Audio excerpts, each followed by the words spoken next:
Speaking of lessons, Rand Paul just taught a very lovely lesson to Dr. Fauci. Dr. Fauci, only 10 more years, you sheep. Put your masks on. What did I say? I said only 12 more years. No, Dr. Fauci, you just said 10 more years. Look, it's only 15 more years of the masks, okay? That is the sayings. So Dr. Senator Rand Paul just laid out a bit of a medical lesson for Dr. Fauci. Dr. Fauci, we don't know whether the pandemic started in a lab in Wuhan or evolved naturally, but we should want to know. 3 million people have died from this pandemic, and that should cause us to explore all possibilities. Instead, government authorities, self-interested in continuing gain-of-function research, say there's nothing to see here. Gain-of-function research, as you know, is juicing up naturally occurring animal viruses to infect humans. To arrive at the truth, the U.S. government should admit that the Wuhan Virology Institute was experimenting to enhance the coronavirus's ability to infect humans. Juicing up superviruses is not new. Scientists in the U.S. have long known how to mutate animal viruses to infect humans. For years, Dr. Ralph Barrick, a virologist in the U.S., has been collaborating with Dr. Shi Zhengli of the Wuhan Virology Institute, sharing his discoveries about how to create superviruses. This gain-of-function research has been funded by the NIH. Brutal. So there's the setup.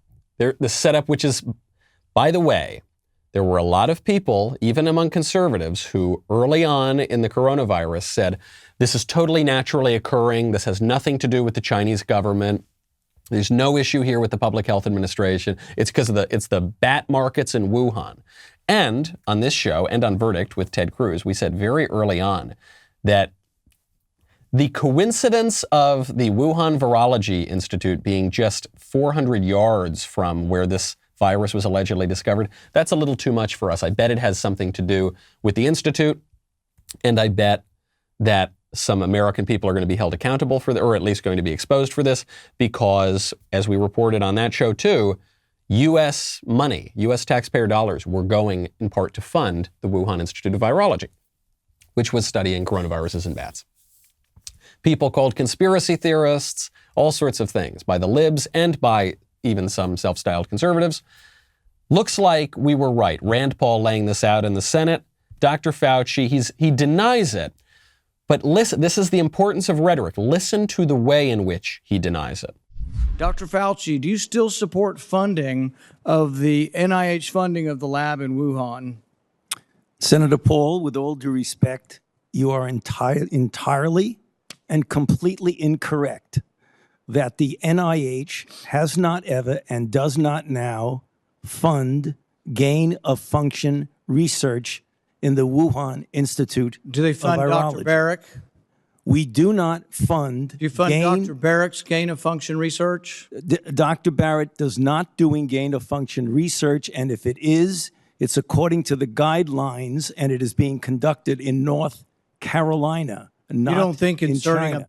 Oh, Dr. Fauci, you're a clever, tricky politician, but thankfully Rand Paul is too, and he's calling you out on it. So Dr. Fauci opens and goes, Dr. Paul, Senator Paul, you are completely and totally incorrect about this very narrow thing that I'm actually distorting your words on. So Fauci is, even though he says you're completely and totally incorrect, right? You get the soundbite. Then he qualifies that. He says, about this very particular thing. And then you think about the very particular thing, namely funding gain-of-function research in Wuhan, and you realize, wait a second, that's not quite what Rand Paul was accusing you of. You're saying you're totally wrong about that thing that you didn't actually say. Well, okay, so Rand Paul, you're totally and completely incorrect about that thing that you didn't actually say. The U.S. taxpayer dollars do not go toward gain-of-function research in Wuhan. But, as Rand Paul asks, he says, well, are you funding Dr. Barrick? This one particular doctor doing gain-of-function research, which he's then sharing with Wuhan. And Fauci doesn't want to answer it, so he just keeps talking over Paul. And then Paul asks it again.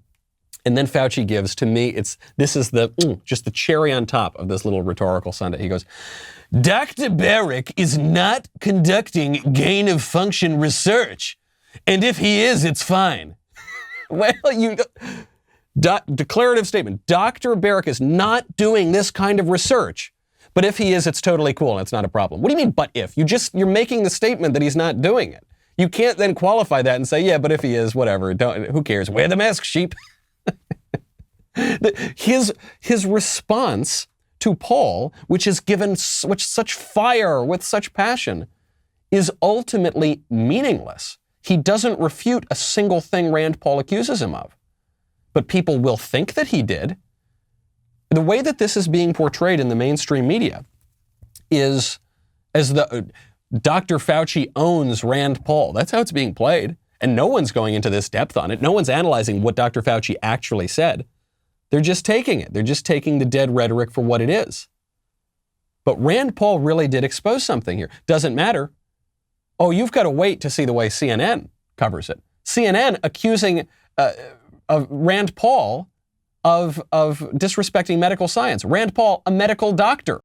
Psst, hey, you got to ring the bell. They don't like it. They don't like it here at YouTube when you ring the bell and you get notifications. But do it. Do it anyway before they shut us down. Ring the bell, subscribe, like it. We'll see you next time.